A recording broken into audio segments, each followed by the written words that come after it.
Sunil Jayawardena, an activist who demanded loan concessions, murdered at a financial institution. Secretary of Defence speaks about protests. ජනාධිපතිතුමා බලයට පත් වුණාට පස්සේ එක water Canon එකක් ඕපන් අප් කළා නැහැ. එක බැටන් ප්‍රහාරයක් එල්ල කළා නැහැ කිසිම උද්ඝෝෂණකරුවෙකුට. එක ටියර් ගෑස් කැනිස්ටර් එකක් පාවිච්චි කළා නැහැ කිසිම උද්ඝෝෂණකරුවෙකුට. The American who entered the country after refusing to undergo a PCR test was not a diplomat but a military officer. A revelation from Minister Vimal Veeravansa. DIG Varuna Jayasundara assumes duties as the commandant of the Special Task Force.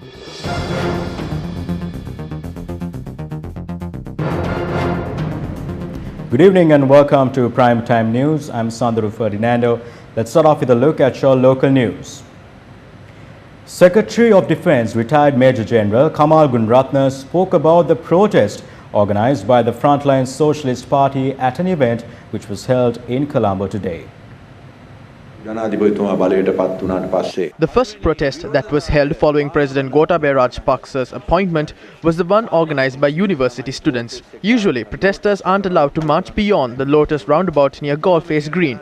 I spoke to the president regarding this because the police are administered by the Ministry of Defence. He then said to me, "It is okay, let them come, do not stop them." We requested the staff to escort them in, provide them with refreshments and let them explain their issues. Protests which stopped at the Lotus roundabout back then were allowed to travel right in front of the Presidential Secretariat. We escorted them in, provided them refreshments and heard their needs and let them go. The President then told me to create an agitation zone at the helipad because protests being held on the road disrupts other citizens. He asked me to direct the protesters to the agitation zone. To this, there are two boards there. Any sort of protest can be held there. No one will intervene. That is democracy.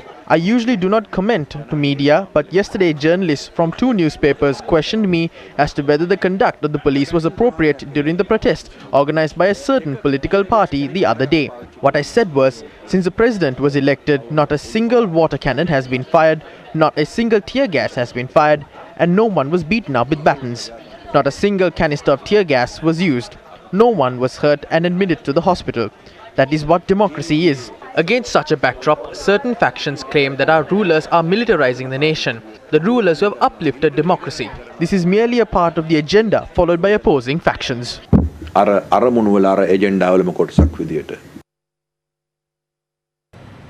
8 suspects who were arrested over the killing of Sunil Jayawardena at a leasing company in Ambuldenia, Nugegoda have been remanded until the 25th of this month. Jayawardena, who stood on behalf of those obtained finance facilities and were burdened by it, was the chairman of the Lanka Self-Employed Professionals National Three-Wheeler Federation. You have requested for the relief that has been granted by the President to the entire country. What you have done is wrong, although you are attempting to justify it. You are confiscating the vehicles of these innocent people. Dear President, this is taking place in your residence in Mirihana. The process of using the underworld to threaten and confiscate the vehicles of innocent people is now underway. The underworld is inside this leasing company. The people who operate the leasing company are underworld leaders. There's no point of attacking the small-scale people. It is these people who should be attacked. We request the President to intervene immediately into the problems of these innocent people.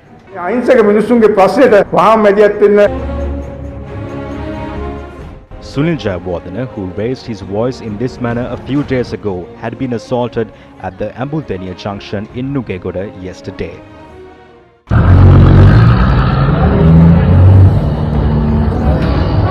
Honey!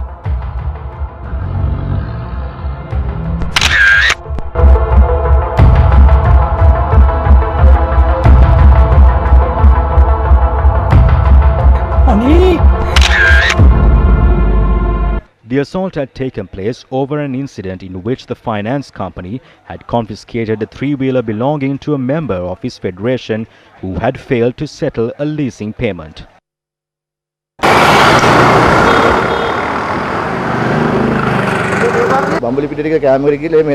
It was about 6:30 when we returned from Bambalapitiya after going for a meal. I was driving the vehicle. Sunil was behind. They stopped us. I don't know what happened, but around 10 people pulled me out of the three-wheeler and beat me up. 3 of them chased me. I was injured in the process. While they were chasing me, Sunil had fallen down. He wasn't there when I returned. He had been taken to hospital by that time. The attack on us had been planned. They were carrying clubs. One of them was repeatedly shouting to beat us and kill us. There were 4 people from the finance company in that group. The manager and the employees were also there. Sunil Jayawardena, who sustained critical injuries in the assault, had died while receiving treatment at the Kalubovila Teaching Hospital. This fate had befallen our chairman as he tried to protect me. He tried to protect my three-wheeler. I wish to state that clearly. The preliminary inquest on the remains of Sunil Jayawardena was carried out today. The wife of the victim had arrived at the hospital today to identify the body.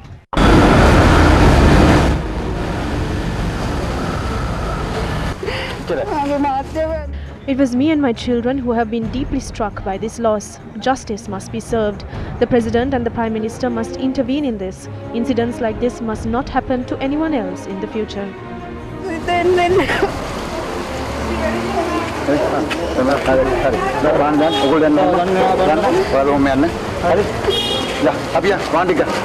At the time of his demise, Sunil Jayawardena was a 53-year-old father of 2.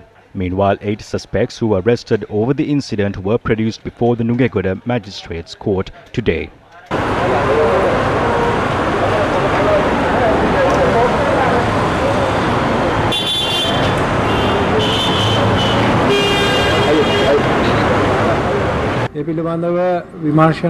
The Mirihana police had conducted an investigation into this. The assault had been a result of a feud over a three-wheeler. 8 people were arrested on murder charges. They were produced before the Nugegoda Magistrates Court today. The court had issued an order to remand the suspects until the 25th of June. The suspects are to be produced before an identification parade on that day. The remains of Sunil Jayawardena are to be taken to his residence in Piliyandala tonight. It is with deep regret that we have to inform about the death of Sunil Jayawardena, the chairman of the Lanka Self-Employed Professionals National Three-Wheeler Federation, who was killed in an inhumane manner. He did not lose his life by finding the means to feed his children. He died after standing tall against the leasing mafia, which has left the people completely helpless. A corrupt group in this mafia had claimed the life of Sunil Jayawardena, who was my comrade. The government headed by Gotabaya Rajapaksa had granted relief for leasing payments of these people who had been stuck inside their homes for 2 months. However, the company had not provided relief to these people. This leasing company is not a leading one in the country. They did not implement the orders of the president. So civic groups had to stand up against this. He lost his life by speaking up against this. Appropriate action must be taken against this using CCTV footage of the incident. During the press briefing to announce cabinet decisions today, journalists raised questions regarding the implementation of relief packages announced by the government in light of COVID-19. We received phone calls from banks and financial institutions today urging us to repay our loans. There is no point of issuing circulars. There must be a mechanism in place to monitor the process. Everyone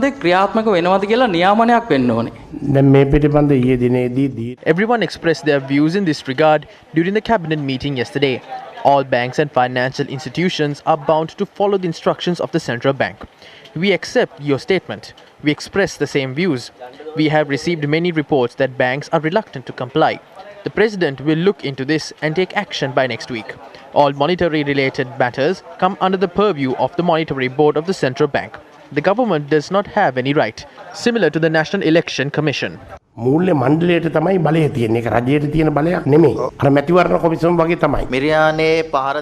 person who spoke out against leasing was killed in Mirihana. This is a major issue, Minister. මිරිහානේදී දැන් පුජ්‍යල මරණයක් පවා සිද්ධ වෙලා තියෙනවා මේක ලොකු ප්‍රශ්නයක් බවට පත් වෙලා තියෙනවා මුතුමා. අපි ඒ නිසා තමයි ලබන සතියේ ජනාධිපතිතුමා ඒ සම්බන්ධව සාකච්ඡා කරනවා. එතෙක් తాවකාලිකව මේක අත්හිටවන්න බැරිද මේක ලොකු ව්‍යසනයක් වෙලා තියෙනවා. එහෙම රජයට නියෝග කරන්න බෑ මුදල් නීති 50 අනුව. With the outbreak of COVID-19, the government announced concessions to those who had obtained leases. Despite such concessions being publicly announced, they were not implemented. Thousands of three-wheeler owners were unable to pay their lease installments for months, resulting in their three-wheelers being seized by leasing companies. Because of this issue, the president of the Three-Wheeler Association, Sunil Jayawardena, lost his life. They tried to fool three-wheeler owners for political advantage. But today, as a result of this political culture, a valuable life was lost. මේ දේශපාලන වාසි ලබා ගැනීමේ සංස්කෘතිය තුළ මොකද සිද්ධ වෙලා තිබෙන්නේ? අද ජීවිතයක් අහිමි වෙලා තිබෙනවා. Meanwhile, here at home, 30 police officers who were deployed to quell a protest organized by the Frontline Socialist Party in Colombo have been sent for quarantine. Police said that the officers have been directed to the quarantine center in Attiria. On the 9th of this month, the Frontline Socialist Party had organized a protest in Kolpiti against US imperialism. However, the police had dispersed the protesters before the demonstration and had also arrested several members of the party.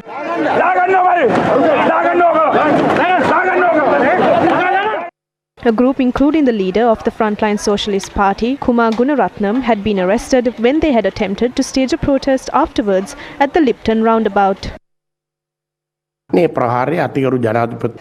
the president nor the cabinet approves the attack. What happened was only a counter-reaction and not an implementation of an order to quell the protest. The suspects were granted bail on the same day. The president has instructed that the protesters must be dispersed through alternative methods and not by attacking them. The relevant individuals will be subjected to 14 or 21 days of quarantine under the laws to combat COVID-19.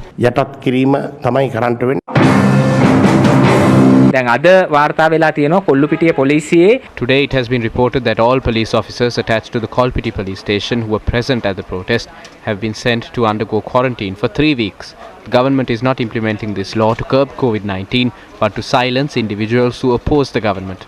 Under the name of quarantine, they are depriving the people of an opportunity to engage in politics. An election is to be held in the country. However, COVID-19 has been thrown out of the equation in this instance.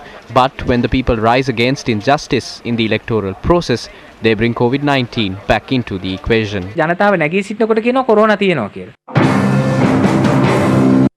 Meanwhile, former parliamentarian Nama Rajapaksa has strongly condemned the attack on protesters who had planned a demonstration near the US Embassy and the Lipton roundabout.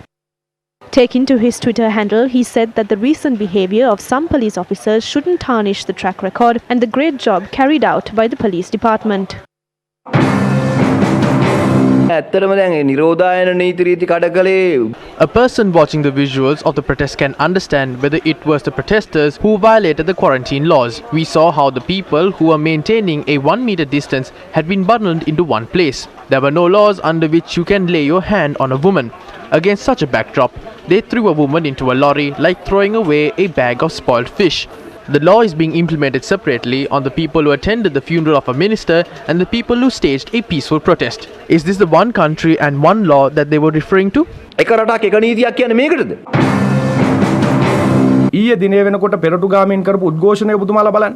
the protest that had been carried out by the Frontline Socialist Party. It is wrong if the police had attacked them or acted out of their discretion. We admit that. Did they wear a single face mask? Did they show at least a slight regard towards the country's laws? They are trying to delay the election at least by 1 day. If there was at least one COVID-19 patient in the protest, then the disease will spread in the Colombo district. The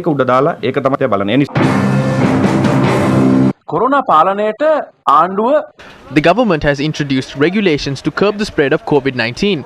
Those laws do not ban protests from taking place. All protests will be banned if they use the coronavirus as an excuse. The protesters will be attacked. We will launch a political movement against the government if this continues. This is a sign of future things to come. Everyone has the right to put forth their stance in a peaceful manner. Taking them to the police and then producing them in court is one thing. However, we condemn the usage of batons to beat the protesters in an inhumane manner.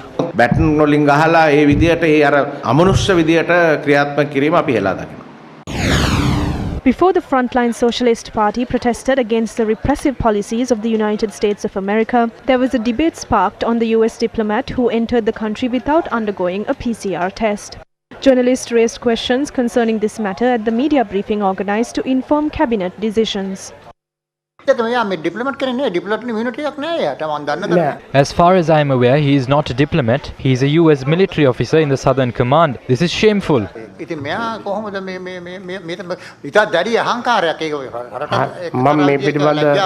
I will inform your opinion to the Minister of Foreign Affairs, Dinesh Gunawardena. I think he has already issued an announcement. The US ambassador can be questioned in this regard. Why are you scared of the US? There's a law in this country. Is the government scared of the United States?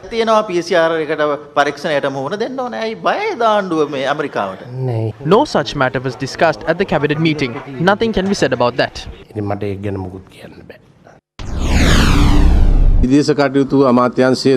Regardless of whether he arrived known or unbeknownst to the Ministry of Foreign Affairs, the person who arrived is not an American embassy staffer.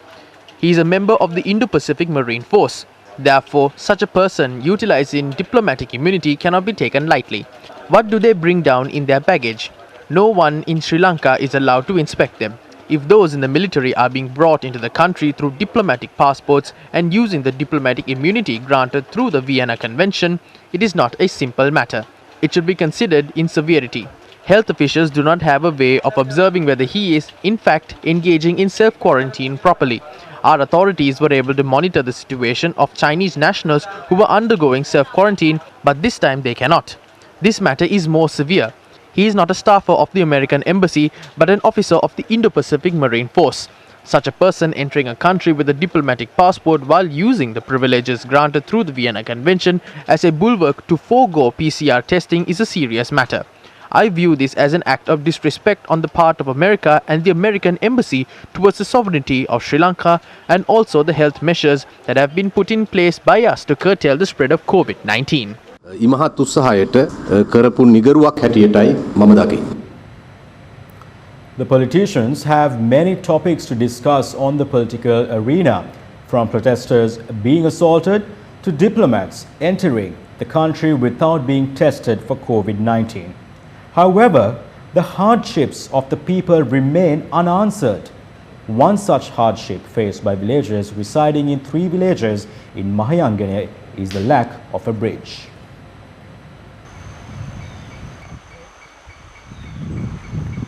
කොහෙද මේ යන්නේ? ලෙඩකින් අරගෙන අපි ස්පිරිතාලට යන්න කියලා. මොන වෙච්ච ලෙඩද? වැටිච් එකේ. ඒ කොහෙටද? පහක විතර දුර අරගෙන යන්න තියෙනවා. කරබරෙන් තමයි අපි අරගෙන යන්නේ. This couple has had to resort to carrying their child on a makeshift stretcher due to the lack of a bridge to cross over. පිටමාරුව දීඝායකුල ප්‍රධාන මාර්ගයට ළඟා වෙන්න තියෙන කෙටිම මාර්ගය තමයි මේක. The villagers of the area who cross the Kakale Oya through the water during the dry season have to resort to using a small raft during the rainy season. A child of mine got caught in the current when attempting to cross while he was on his way for tuition. Luckily, we were able to save him. The main livelihood of these villagers is plucking tea leaves. Unfortunately, this is the only route which can be used to transport their harvest. We need to pluck tea leaves and transport them. We need to take our children to weigh the harvest as well. To this day, we do not have a bridge. We have urged them on countless times. We wrote letters as well. Before each election, they promised to build it, but they have not done so. The residents of these villages, which fall under the purview of the Meegahakula Divisional Secretariat in the Badulla district, have one request, and that is for authorities to not limit themselves to demagoguery and to construct a bridge. They give us false promises and gain our votes. They never constructed this road. President Gotabaya Rajapaksa met with officials of the export industry today. The meeting was held at the Presidential Secretariat. The inefficiency of banks had surfaced during several discussions. Almost everyone had pointed out that inefficiency prevails at state and private banks. That is why I asked the chairman of banks to attend this meeting. This situation must be rectified immediately. We have proposed to grant loan facilities. However, we have been repeatedly accused of failing to grant them. If we are to overcome this situation, we should make brave decisions by coming out of the customary framework. If fearless decisions are not made, that would delay the process as it would only involve meetings. If there are officials who obstruct the smooth functioning of the process, they should be sacked. Otherwise, the process will not take place properly. If the central bank does not abide by our instructions, there is no point of having those officials. If the banking sector does not improvise, there is no way to carry out our program properly. If this is not done, I will not hesitate to remove the officials and replace them with the officers who can work. Banks must commit themselves to this. That is because banks are a vital institution in uplifting the country's economy. If that is not done properly, we will have to face much bigger problems.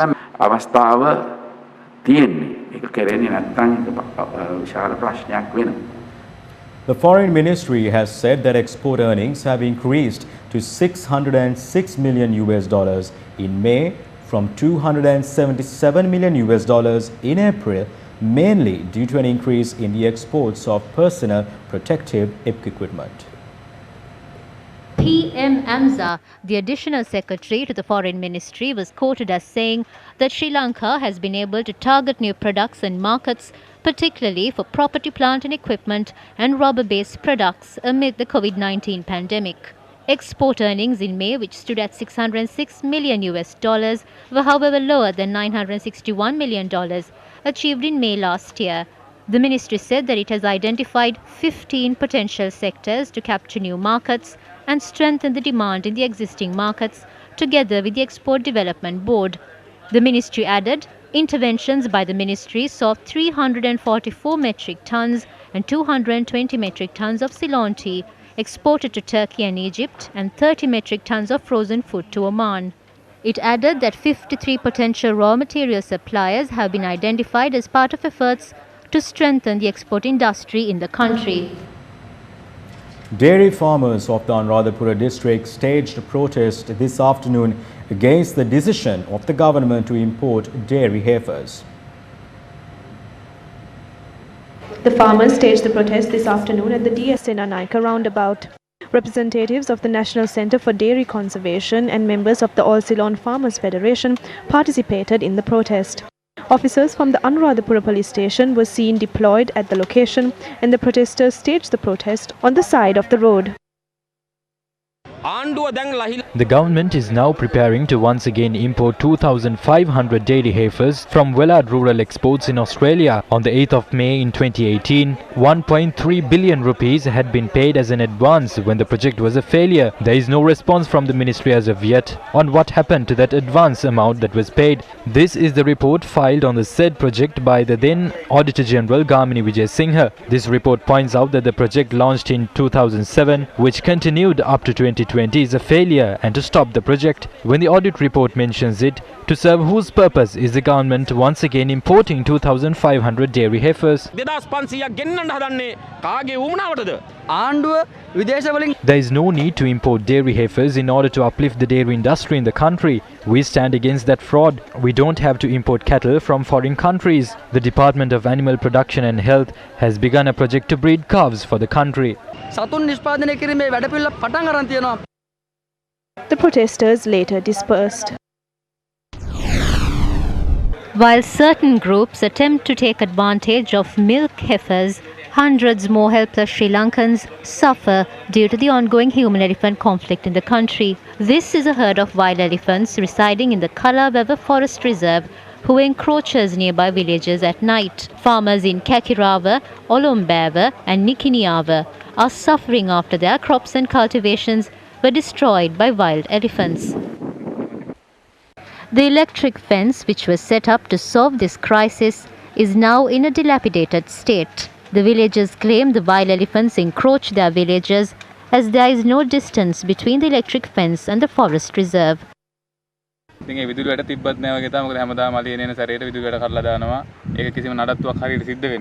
These villagers urge the authorities to give them a permanent solution. Here are some of the views expressed in the political arena with regards to the general election. The ruling faction criticized the National Election Commission today. People are starting to question the independent position of the National Election Commission. The various statements made by members of the NEC are subject to widespread criticism. It is with responsibility that I state that we will establish a government with a two-thirds majority. After establishing a government that will be led by Gotabaya Rajapaksa, we will first look into the duties and the responsibilities of the NEC and take necessary action in this regard. In our view, this is yet another product of conspiratorial imperialism. In my view, Ratnajeevan Hool should resign from his position. When we establish a new government, our first step should be to look into this matter and remove Ratnajeevan Hool from his position.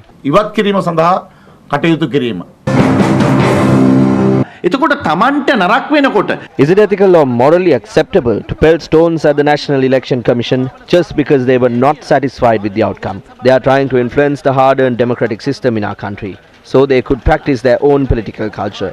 They cannot bear the independent decisions made by independent commissions. These independent commissions were established by the 19th Amendment to the Constitution after many efforts. We will come forward to protect these independent commissions. Their actions confirm their future plans to influence such independent commissions and to curb their powers. These are signs of a dictatorship. If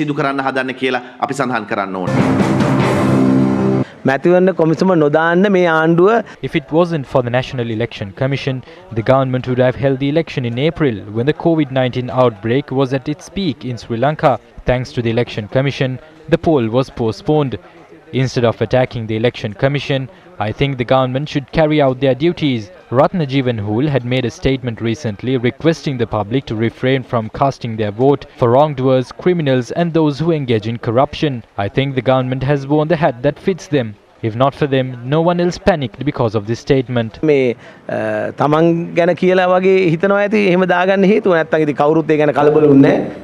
A number of responsibilities, including the Mathura district leadership of the Samagi Janabala Vege, was vested upon the former State Minister Buddhika Pathirana. The appointment letter was handed over to the former State Minister this afternoon by leader of the party Sajith Premadasa at the party headquarters in Kotte. Later, Buddhika Pathirana convened a media briefing. I was appointed based on a decision taken by the United National Party. 4 appointments were done at the same time. The leader of the Mathura district, the leader for the candidates from the Mathura district, the district authorized officer and the authorized officer of the Akuresa electoral district, Mangala Samaravira and Sagala Ratnayaka, are not engaging in politics in the Mathura district anymore. My team will take responsibility of your future. Meanwhile, the following views were expressed by Buddhika Pathirana on the current situation of the country. We heavily condemn the attack on the Frontline Socialist Party. There are major differences between us and the Frontline Socialist Party. They attacked not only those who protested in front of the embassy, but also attacked those who protested at the Lipton roundabout. Hasn't Gotabaya Rajapaksa been to the Lipton roundabout to protest? Isn't the Lipton roundabout a place as familiar as his own residence to Mahinda Rajapaksa? Isn't it a familiar place for the ministers of the government?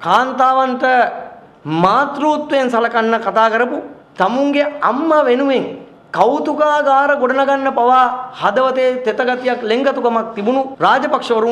is disappointing that the Rajapaksa regime has acted in such a manner. Reaching out on Twitter is insufficient. We are observing your actions with open eyes.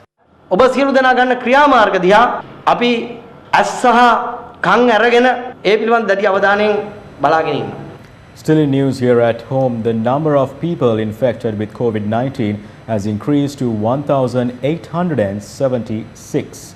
This was after 8 more patients were identified this afternoon, and the Ministry of Health stated that those infected are Navy personnel currently. There are 715 patients under medical supervision. With 28 patients recovering today, 1,150 patients have been completely recovered as of now. Meanwhile, Senior DIG Nandana Munasinghe testified at the Presidential Commission of Inquiry into the 2019 April 21st attacks today. In April 2019, Nandana Munasinghe served as the Senior DIG in charge of the Western Province. Testifying at the commission, Munasinghe was questioned about the letter based on intel received by the police with regard to the April 21st attacks. He claimed that on the 9th of April 2019, his office had received an intelligence letter on the attacks bearing the signature of Inspector General of Police. He had received the letter the day after, that is on the 10th of April. When questioned whether the letter was filed in his office, Munasinghe said he did not do so. He claimed the letter was kept in his possession so he could follow the instructions mentioned in the letter. When questioned if it was proper procedure, Nandana Munasinghe said it was his way of doing things, and if the letter was not deemed important, it could have been destroyed. In response to a question posed by the Commission as to whether he followed up on the letter with the IGP, Nandana Munasinghe said he did not do so. Senior DIG Nandana Munasinghe said the letter did not carry a serious threat at the time. He admitted in the presence of the Commission the outcome would have been different if the IGP had followed up with him on the matter. Several irregularities at the Sri Lanka cricket had been exposed in the recent past. Some cases of fraudulent deals are being heard before court, while the police continue to probe several other cases.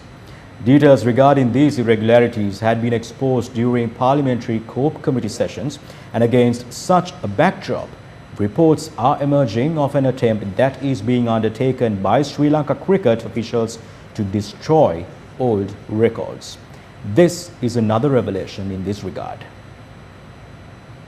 The Newsfirst has received information that the documents about previous transactions and activities carried out by Sri Lanka cricket are being stored at the R. Premadasa Stadium in Colombo. A proposal had been submitted to the Executive Committee of Sri Lanka cricket on the 30th of March 2019 to destroy these documents to clear up space at the location in which they had been stored in the stadium. The proposal had been submitted by Sujeeva Godliyadda. Submitting its recommendations, the legal unit of Sri Lanka cricket had said that SLC is not prevented in disposing of these documents that are more than 10 years old. The legal unit had said that a public authority is not bound to provide documents that are more than 10 years old as per the Right to Information Act. These recommendations had been put forward before the Executive Committee and had been taken up for the discussion on the 29th of May. Although the documents at the stadium have not been destroyed yet, there is a danger that they could be destroyed at any given time. The Right to Information Act has mentioned about the period of 10 or 12 years. This refers to the time duration for which documents must be stored to be released under the Right to Information. That does not mean that any state institution can destroy records that are 10 or 12 years old. We are well aware that there are important records in state institutions. There are documents regarding court cases, the rights of the people, and also proposals.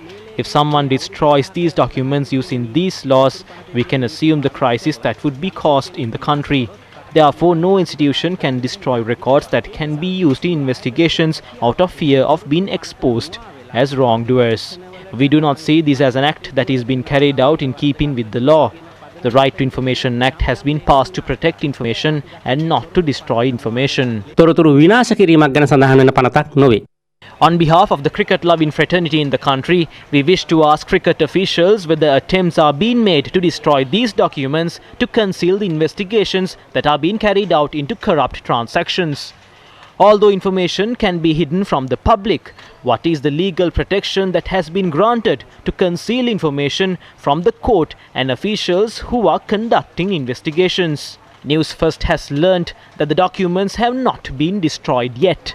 Shouldn't the relevant officials obtain these documents if it could be used in future investigations? If the sports minister does not draw his swift attention towards this matter, there will be nothing left to investigate based on these records. Meanwhile, residents living along the St. Lawrence Road in Vallavatta say that the road is blocked due to street vendors who continue selling under the intervention of the Colombo Municipal Council. Steps are being taken to fix these pavement stalls using steel, which were previously temporarily erected using wooden planks. Residents point out that the narrow road is blocked due to these stalls.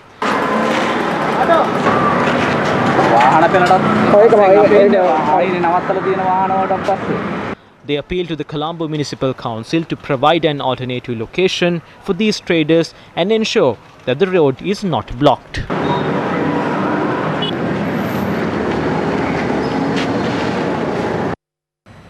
General Secretary of the Frontline Socialist Party Kumar Gunratnam joined the Newsland program with Newsfirst's Suranga Senanayaka.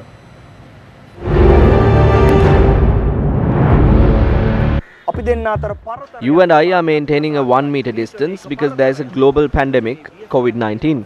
If so, is it right for learned political leaders such as you to stage protests disregarding social distancing norms? මෙහෙම උද්ඝෝෂණ කරන එක හරිද ලං වෙලා මේ දුරස්ත භාවය නැතිව ഘോഷණයේදීත් අපේ මීටරයේ පරතරය. Even during the protest, we adhered to health guidelines such as sanitizing hands, wearing face masks and maintaining a 1 meter distance. The protest was a silent one. We did not even chant any slogans. That is when the police intervened like thugs and assaulted us while disregarding quarantine laws. I will make an assumption. That is, Kumar Gunratnam and the rest wanted the police to act in that manner. The Frontline Socialist Party does not have such a narrow mindset. The people of this country cannot be motivated through pretense. They are smarter than that.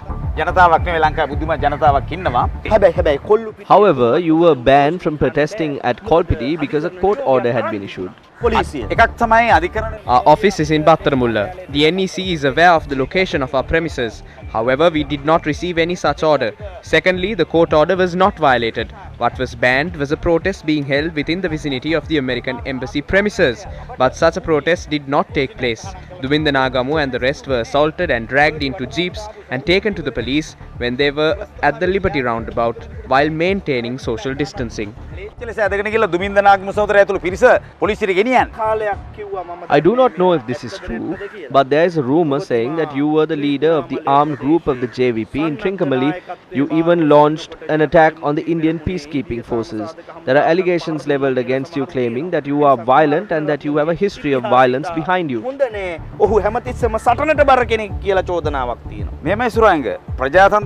Who has disregarded democracy? Who is destroying it? Who instructed authorities to attack a peaceful protest? We have our reservations as to whether the President, Secretary of Defense and the SDIG in charge of the Western Province intervened in this matter because the American Embassy was involved in it. We know there was an issue regarding the citizenship during the last presidential election.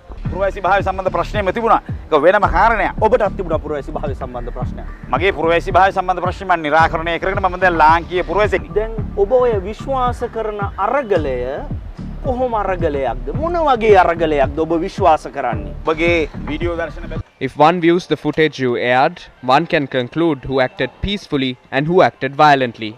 We have political differences with the JVP and also certain contradictions with the JVP's political vision. However, in order to foster a society which is democratic, we need to band together and carry out this struggle. It is not something that can be limited to a parliament or any such political institution. It requires the intervention of the people. The working class of this country should join in on it. Only then will it become a people's force.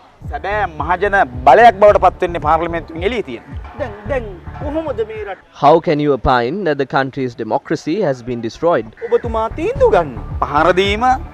Assault, intervening a peaceful protest, the political affiliation. Like I said earlier, where was the police when Thondaman's son was crowned and was parading through the streets, so to speak, for over 5 days? Where were the quarantine regulations then? This fact popped up while the court was considering whether to grant us bail or not. The police does not have to make an effort to ensure a court order is adhered to. It was mentioned on several occasions that the only responsibility of the police is to ensure action is taken pertaining to their jurisdiction on those who violate a court order. It was clearly revealed that these sort of altercations occur when the police forcefully attempt to enforce a court order.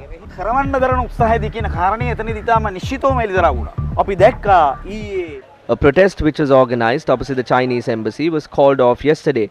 There are protests everywhere. There is no segregation then. It is not only against American imperialism that protests are held. A protest is not something we do for pleasure or because it is a hereditary characteristic. We put forth a message we wanted to convey to the people through this peaceful protest. That right was violated.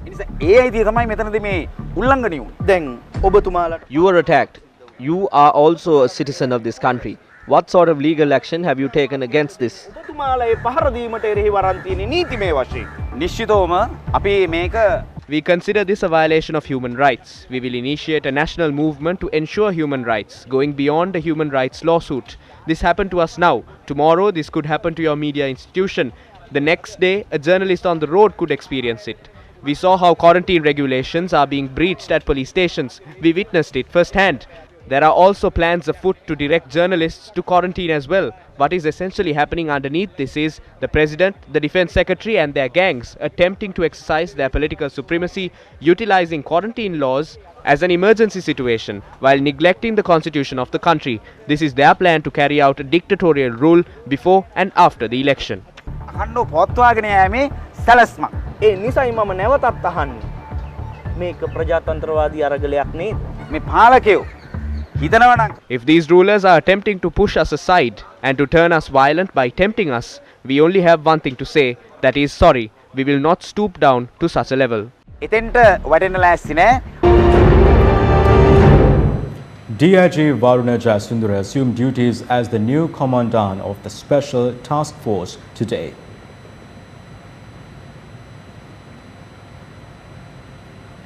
As an assistant superintendent of the police on the 1st of February in 2001, was assigned to the Special Task Force on the 25th of April 2002. After 16 years of service in the Special Task Force, Jayasundara, who rose up the ranks to become a senior superintendent, had been transferred to the northern province to carry out ordinary duties. An old boy of Dharmaraja College in Kandy, the new commandant of the Special Task Force, has pursued his postgraduate studies at the University in New Delhi and Sydney. DIG Jayasundara had fulfilled an exemplary service during his term as the intelligence unit of the Special Task Force.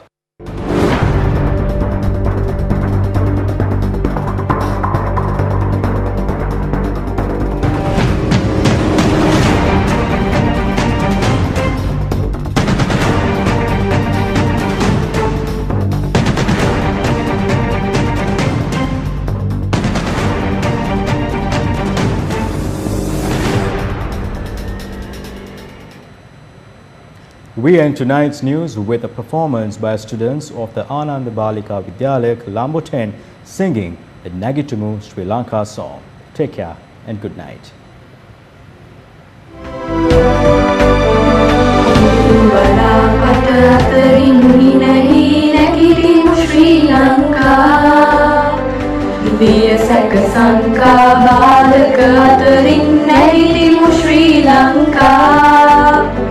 හිතමු ඉදිරියම කාවන්න හැම නැගිටිමු ශ්‍රී ලංකා හෙට ඉදිවන නව ලෝකය හමුවේ නැගිටිමු ශ්‍රී ලංකා නැගිටිමු ශ්‍රී ලංකා අපි නැගිටිමු ශ්‍රී ලංකා කිසිදා නොවෙනස් මිනිසත් ගුණ පිරිපුන් රට ශ්‍රී Lanka Meran bhumiya urumaya apage rakagamu Sri Lanka Idiriya gana ekvi apasituwan rakagannata Lanka Duruveviya sana apa idiriya ati bharaka jaya ganwa Nagitimu Sri Lanka api nagitimu Sri Lanka Time for us